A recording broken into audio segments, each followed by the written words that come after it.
নমস্কার বন্ধুরা, কেমন আছেন সবাই? চলে এসেছি শখের চাষবাস চ্যানেলের নতুন একটি ভিডিও নিয়ে। আপনারা জানেন আমাদের এই শখের চাষবাস প্রজেক্টে যে মিশ্র ফলের বাগান আছে, তার সাথে আমাদের একটি ছোট্ট পুকুর আছে। পুকুর না বলে এটিকে ডোবা বললেই বোধহয় ঠিক হয়, কারণ এর সাইজ মাত্র 8 ডেসিমেলের। আর আজকে এই ডোবার মধ্যে মাছ ধরা হচ্ছে। প্রথমবার আমরা এই ডোবার মধ্যে থেকে মাছ হারভেস্ট করলাম এবং আমরা এখানে যে মাছ ছেড়েছিলাম প্রায় 8 মাস আগে, আমরা মিশ্র মাছ, যেটাকে রুই, কাতলা, মিরিক, কমন কাপ বলে, সেই মাছটি ছেড়েছিলাম এবং মাছ ছেড়েছিলাম 4 কেজি মতো। দেখতেই পাচ্ছেন সেটি সেই 8 মাস আগেকার ভিডিও এবং মাছের যে সাইজ ছিল 2.5 থেকে 3 ইঞ্চির মতো।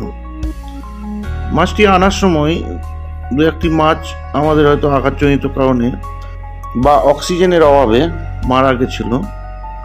এই দেখুন, এই রকম সাইজের ঠিক মাছটি ছিল। এই মাছগুলিকে আমরা 8 মাস ধরে প্রতিপালন করেছিলাম এবং আমরা যে ফিড দিয়েছিলাম সেগুলি সবই ন্যাচারাল ফিড। বেশিরভাগ সময় আমরা অ্যাজোলা দিয়ে প্রতিপালন করে থাকি। এই অ্যাজোলা কিভাবে তৈরি করতে হয় এবং এর খাদ্যগুণ কি, বিশেষ করে লাইভ স্টকে, এই নিয়ে আমার একটি সেপারেট ভিডিও আছে, প্রয়োজন পড়লে আপনি সেটা দেখে নিতে পারেন। এখন আসি আমার মূল ভিডিওর প্রসঙ্গে। এই 8 মাস বাদে আমরা মাছগুলিকে হারভেস্ট করে মাছ পেয়েছি 32 কেজি, অর্থাৎ 4 কেজি মাছ আমাদের ন্যাচারাল খাবার খেয়ে বড় হয়েছে 32 কেজি, অর্থাৎ 8 গুণ। এর মধ্যে আমরা খাবারের পিছনে খরচ খুবই কম, কারণ আমরা অ্যাজোলা আর খোলের জল সপ্তাহে 1 বার দিয়ে থাকি। তার সঙ্গে পুকুরে ন্যাচারালভাবে আমরা জুওপ্লাঙ্কটন এবং ফাইটোপ্লাঙ্কটন তৈরি করার চেষ্টা করি।